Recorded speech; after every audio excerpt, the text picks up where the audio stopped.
हरे कृष्ण कृष्ण कृष्ण हरे हरे, हरे राम राम राम हरे हरे।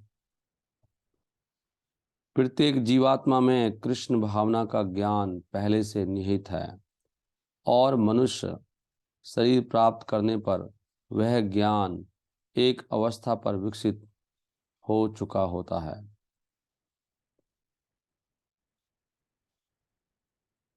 चैतन्य चरितमृत में कहा गया है, मध्य लीला 22.107, नित्य सिद्ध कृष्ण प्रेम साध्य कभु नाय, श्रवण आदि शुद्ध चित्ते करे उदाय। ये भी एक बहुत बड़े विवाद का प्रश्न है, ये कि बहुत सारे लोग ये मानते हैं कि ऐसा नहीं है। वृंदावन में ऐसी कई संस्थाएं हैं कि वो कहते हैं कि नित्य सिद्ध कृष्ण प्रेम हृदय में नहीं होता, वो गुरु देता है ऊपर से आके, हृदय में कहाँ से आएगा। लेकिन यहाँ पे साफ साफ लिखा है चैतन्य चरितमृत में, नित्य सिद्ध कृष्ण प्रेम साध्य कभु नाय, श्रवण आदि शुद्ध चित्ते करे उदाय। जब हम श्रवण कीर्तन करेंगे तो शुद्ध चित्त में, जब चित्त शुद्ध हो जाएगा तो कृष्ण प्रेम पहले से ही है, नित्य सिद्ध है ना वो, नित्य सिद्ध कृष्ण प्रेम, वो मिट नहीं सकता, वो बदला हुआ है। बस गंदगी हट जाएगी, वो निकल जाएगा, वो प्रकट हो जाएगा। विशुद्ध कृष्ण प्रेम प्रत्येक जीवात्मा के हृदय में शाश्वत रूप से व्याप्त है। इसे किसी बाह्य स्रोत से प्राप्त करने की आवश्यकता नहीं है। श्रवण एवं कीर्तन द्वारा हृदय शुद्ध होने पर वह प्रेम स्वतः जागृत हो जाता है। इसलिए हमें ज़्यादा से ज़्यादा श्रवण कीर्तन करना होगा, वो भी सही भाव से। चूंकि कृष्ण भावना प्रत्येक जीव में निहित है, इसलिए प्रत्येक व्यक्ति को श्री कृष्ण के विषय में सुनने का अवसर मिलना चाहिए। बहुत अच्छा प्रभुपाद जी ने तर्क दिया है। सबके हृदय में ही है, चाहे मुस्लिम ही क्यों ना हो, सबके हृदय में कृष्ण प्रेम है। मुस्लिम भी सुनेगा या कोई भी धर्म का व्यक्ति इस हरे कृष्ण महामंत्र को, वही कृष्ण भक्त बन जाएगा। श्रवण कीर्तन भक्त तो है ही वो, उसको पता लग जाएगा मैं कृष्ण भक्त हूँ।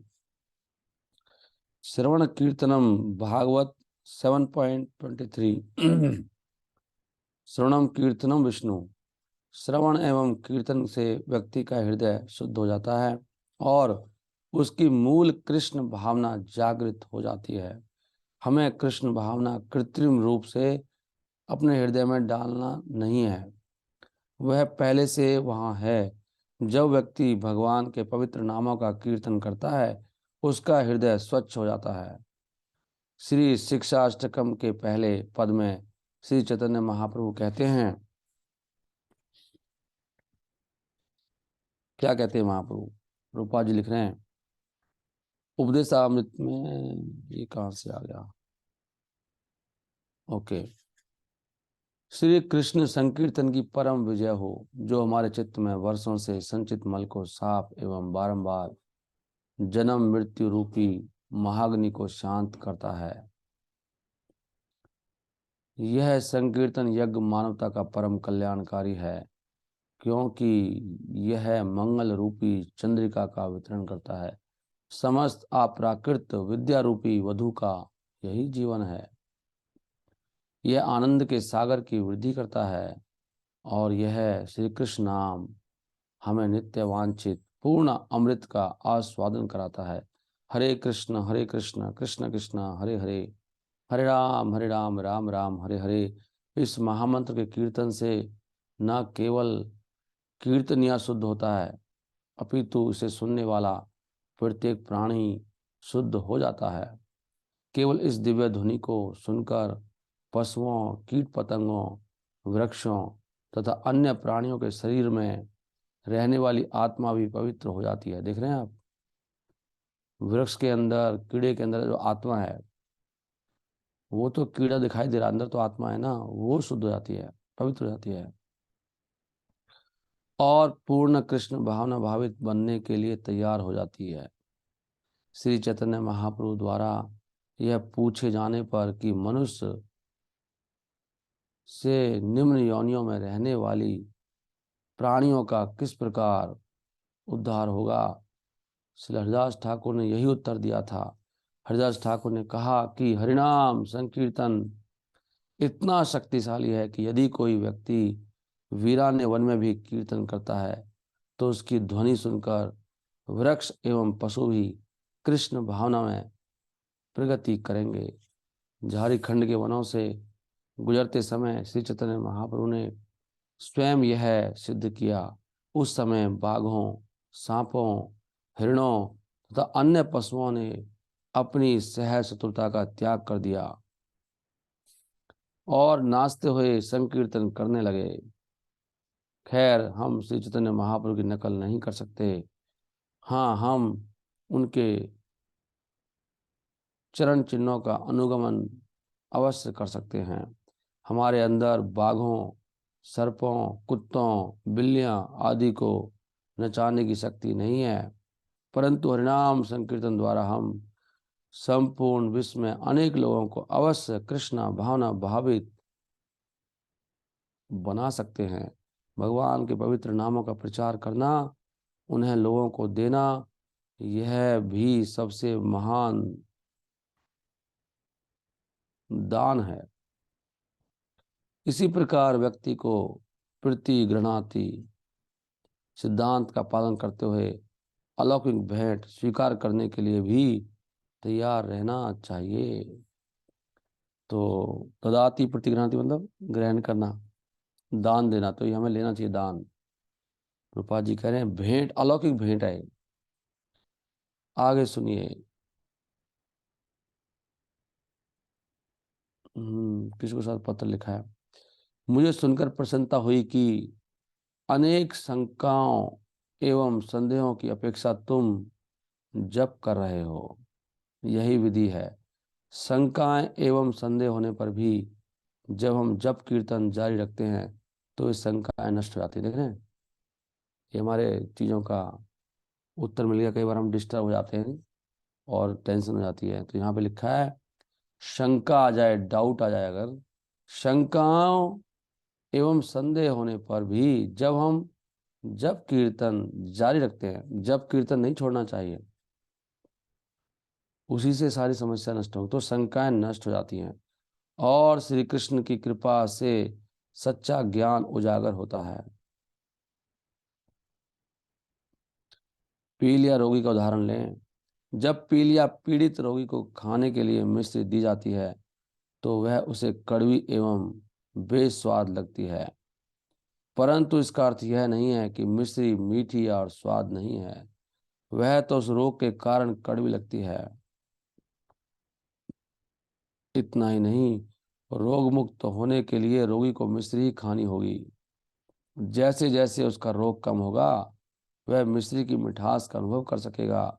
इसी प्रकार हम सब रोगी हैं और यदि केवल नाम कीर्तन ही हमारा उपचार है, और ये केवल यदि केवल ओके और केवल नाम कीर्तन ही हमारा उपचार है, माया हमारे मनों में अनेक शंकाएं एवं निरर्थक संदेह भरेगी। देख रहे हो, साफ साफ लिखा है, सब चीजों का उत्तर लिखा है।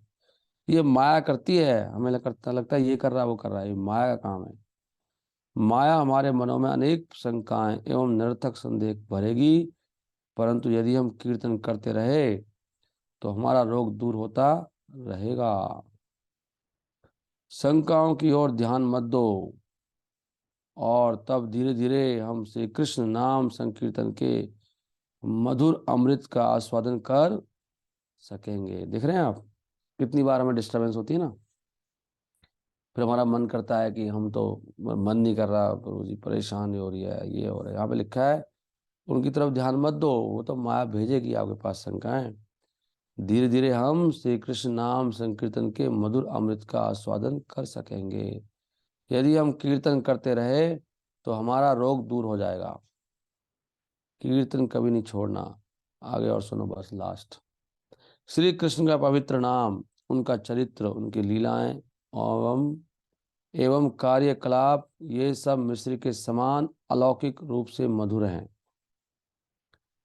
यद्यपि ये तो उसका है उपदेश अमृत का, राइट।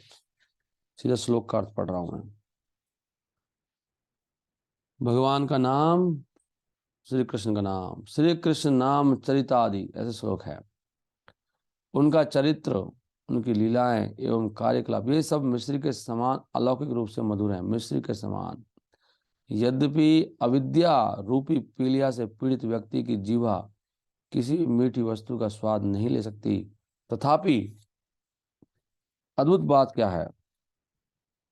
अद्भुत बात यह है कि प्रतिदिन ध्यान पूर्वक इन नामों का कीर्तन करने से जीवा में इनका स्वाद लौटने लगता है और व्यक्ति का रोग समूल नष्ट हो जाता है। हरि बोल।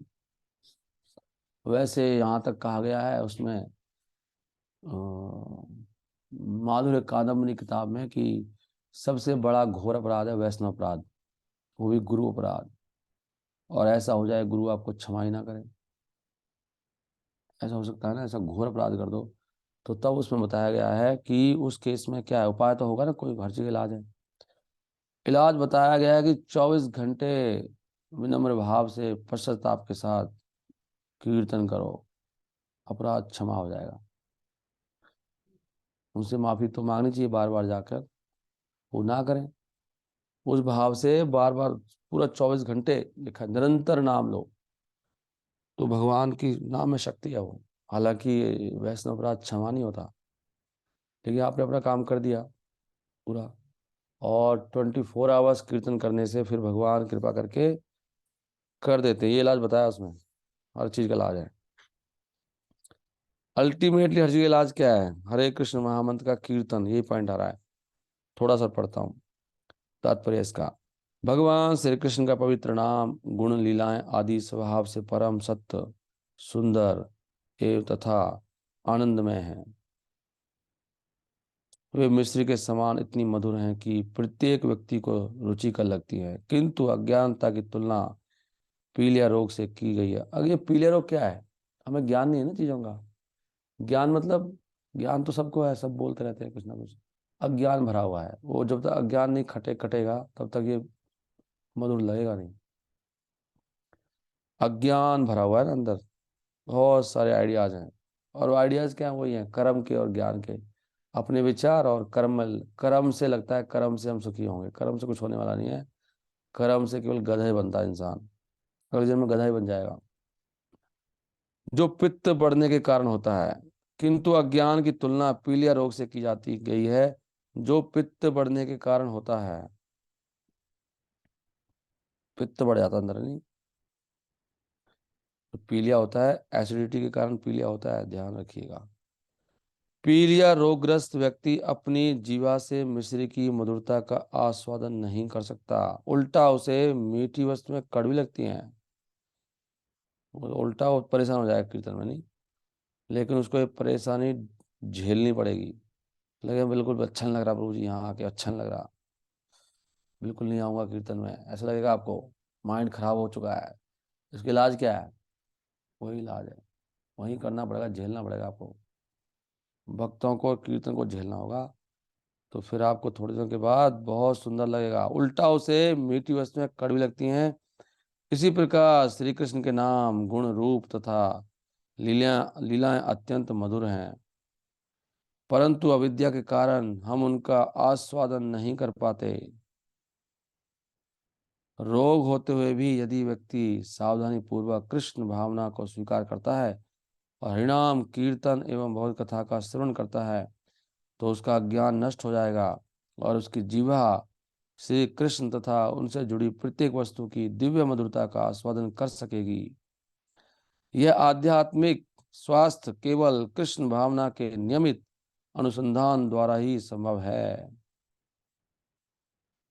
इसमें लिखा है, यह आध्यात्मिक स्वास्थ्य, हमारा स्वास्थ्य खराब हुआ पड़ा सबका, केवल कृष्ण भावना के नियमित, लिखा है नियमित अनुसंधान, खोज करनी होगी आपको, द्वारा ही संभव है।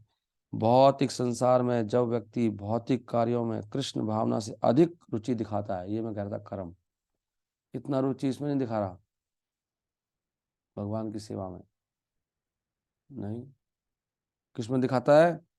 भौतिक कार्यों में। प्रभुपाद लिखते हैं, भौतिक संसार में जब व्यक्ति भौतिक कार्यों में कृष्ण भावना से अधिक रुचि दिखाता है तो उसे रोग अवस्था माना जाता है। यही रोग है हमारा बस। इससे पता लगता है कि हमको रोग हुआ पड़ा है। नहीं तो होना क्या चाहिए था, हमें तो इसमें लगना चाहिए था, इससे सब कुछ मिल जाएगा। आगे प्रभुपाद जी कहते हैं, भगवान का नित्य सेवक बनकर रहना हमारी वास्तविक स्थिति है। ये सभी रोगी है ना, भगवान का नित्य सेवक बनकर रहना हमारी वास्तविक स्थिति है। द्विरा स्वरूप होए नित्य कृष्ण नित्य दास। चैतन्य चरितमृत मध्य लीला 20.108। श्री कृष्ण की माया शक्ति के आक्रमण किए जाने पर जब जीवात्मा श्री कृष्ण को भूल जाती है तो उसका स्वास्थ्य नष्ट हो जाता है। एक बात है, वैसे प्रभुपाद की किताबों में सब कुछ लिखा है, हम पढ़ते नहीं है, कोई दिमाग लाने की जरूरत नहीं है इतना, साफ साफ तो लिख रहा है इसमें, उपदेशामृत में। तो उसका स्वास्थ्य नष्ट हो जाता है। कृष्ण भूलिया जी मतलब स्वास्थ्य नष्ट हो गया आपका। इस माया जगत को दुराश्रय भी कहते हैं, दुराश्रय अर्थात बुरा आश्रय, दुराश्रय सॉरी, दुराश्रय नहीं है, दुराश्रय। दुराश्रय मतलब बुरा आश्रय लिया है। जो व्यक्ति दुराश्रय में अपनी श्रद्धा रखता है उसके मन में किसी न किसी प्रकार सुखी बनने की इच्छा रहती है। हरि बोल। सब यही तो कर रहे हैं, सुखी बनने की इच्छा रहती है। भौतिक संसार में सब सुखी होना चाहते हैं और यद्यपि उनके प्रयास निरंतर विफल होते रहते हैं तथापि मतलब फिर भी अज्ञानतावश वे अपनी गलती नहीं समझ पाते। हर व्यक्ति को सोचना चाहिए, मुझे 40 साल हो गए प्रयास करते करते, धक्का खाते खाते, कुछ मिला नहीं, आज तक सुखी हुआ नहीं, आगे कैसे हो जाऊंगा। या मुझे 25 साल हो गए या 30 साल हो गए, मैं आज तक सुखी हुआ ही नहीं संसार में, तो मैं क्यों कर रहा हूँ ये गलती। लेकिन अज्ञान के कारण वो अपनी गलती नहीं समझ पाते। लोग एक गलती को दूर करने के लिए दूसरी गलती करते हैं। इस भौतिक संसार में यही संघर्ष चलता रहता है और ऐसी परिस्थिति में फंसे व्यक्ति को यदि हम कृष्ण भावना स्वीकार करके सुखी होने का सुझाव देते हैं तो वह हमारी शिक्षाएं नहीं सुनता। तो बात क्लियर है नहीं, साफ साफ ये प्रभुपाद जी नहीं करे बैलेंस करो, ये करो वो करो, कुछ बात नहीं करते प्रभुपाद जी, कभी बात नहीं करते। ये हम लोगों ने बनाया है, सच में बता रहा हूँ मैं, और हम लोग इतने मूर्ख हैं। नहीं, हमें क्या करना चाहिए, हमारा टारगेट ये होना चाहिए और धीरे धीरे रिड्यूस करते जाना चाहिए भौतिक कार्यों को, ये हमारा होना चाहिए तरीका। ये नहीं है कि बैलेंस ही कर दो उसको, तो रिड्यूस का बैलेंस नहीं करना, घटाते जाओ डे बाय डे, ऐसा होना चाहिए, ऐसे बढ़ना चाहिए आगे। हमें जीरो करना भाई, बैलेंस नहीं करना। भौतिक कार्यों को जीरो, प्रभुपाद जी ने कहा था, जब प्रभुपाद जी बहुत बीमार थे ना तो प्रभुपाद जी ने व्यंग्यात्मक कहा था कि जब प्रभुपाद जी खा नहीं रहे थे कुछ भी, खाली चम्मचों से पानी पी रहे थे, प्रभुपाद जी कहते हैं कि आहार निद्रा भय मैथुन, मेरी जिंदगी में मैथुन तो पहले से नहीं था, भय भी नहीं था, और अभी निद्रा भी ऑलमोस्ट मैं सोता ही नहीं हूँ, और आहार भी खत्म हो गया है। अब मैं पूर्ण रूप से मुक्त हो गया हूँ। प्रभुपाद जी ने बोला, now I am almost liberated, ऐसे बोल रहे थे वो, ये नहीं कह रहे थे मैं बीमार हूँ। ऐसे होती है संत की दृष्टि। कह रहे मेरा आहार निद्रा भय मैथुन पूरी तरह से जीरो हो गया, मैं तो मुक्त हो गया। प्रभुपाद जी ऐसे कह रहे थे, न खाता हूँ न सोता हूँ, न इंद्र तृप्ति करता हूँ, न मैं भयभीत हूँ। यही तो रोग है चार, वास्तव में चार रोग है ये, जन्म मृत्यु जरा व्याधि तो है ही, वहीं से आ रहे हैं ये सब। आहार निद्रा भय मैथुन में लगे सब, इनको घटाना है। कितना सोएंगे, कितना खाएंगे, कब तक डरते रहेंगे, कब तक इंद्रिय तृप्ति करते रहेंगे, इसलिए प्रभुपाद कह रहे थे। इसलिए इनको घटाना है, बैलेंस नहीं करना, जीरो करने का प्रयास करना है। पिछले साल कितना कर रहा था, अभी कितना कम हो गया। नींद घटी कि नहीं घटी, 8-8 घंटे सो रहे, कम से कम करना है। हरी हरी बोल, समय हो गया है। एक पैराग्राफ लास्ट पढ़ रहा हूँ। इसी निपट अज्ञानता को दूर करने के लिए कि हम इस कृष्ण भावना अमृत आंदोलन को विश्व भर में फैला रहे हैं। लोग अंधे नेताओं द्वारा पथभ्रष्ट हैं। प्रभुपाद जी साहब बोले अंधे नेता किसी को नहीं छोड़ा। आजकल समाज के नेता जैसे राजनेता, दार्शनिक, फिलोसफर भी जो बड़े बड़े संत बने बैठे हैं आज की डेट में, और वैज्ञानिक, सब अंधे हैं। प्रभुपाद जी कह रहे हैं क्योंकि वे कृष्ण भावना भावित नहीं है। भगवगीता के अनुसार नास्तिक जीवन जीने के कारण इन लोगों का ज्ञान नष्ट हो जाता है और तब फलस्वरूप वे अत्यंत पापी, मूर्ख तथा नराधम बन जाते हैं। साइंटिस्टों को कह रहे हैं प्रभा जी, नरों में नीच हैं और मूर्ख हैं सब। राजनेता, नेता सब जो कृष्ण भक्त नहीं है वो महामूर्ख है, और जो परेशान होता है वो नास्तिक है। जो आस्तिक है परेशान कैसे सोचता है बताओ। ये सब चीजें रूपपाद जी यहाँ पे लिखते हैं, कोट कर रहे हैं। नैमाम दुष्कृतिनो मूढ़ा प्रपद्यन्ते नराधमा माया प्रीत ज्ञाना आसुरम भावम आश्रिता। जो अत्यंत मूर्ख एवं दुष्ट हैं, जो मनुष्यों में अधम हैं, जिनका ज्ञान माया द्वारा नष्ट हो चुका है और जो असुरों की नास्तिक प्रवृत्ति को धारण करते हैं, ऐसे लोग मेरी शरण में नहीं आते। तो हमें अपने ऊपर भी देखना चाहिए।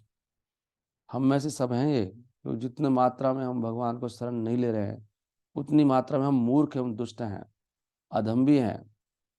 हमारा ज्ञान माया ने हर लिया है और हम असुरों की नास्तिक प्रवृत्ति को, हम नास्तिक भी हैं।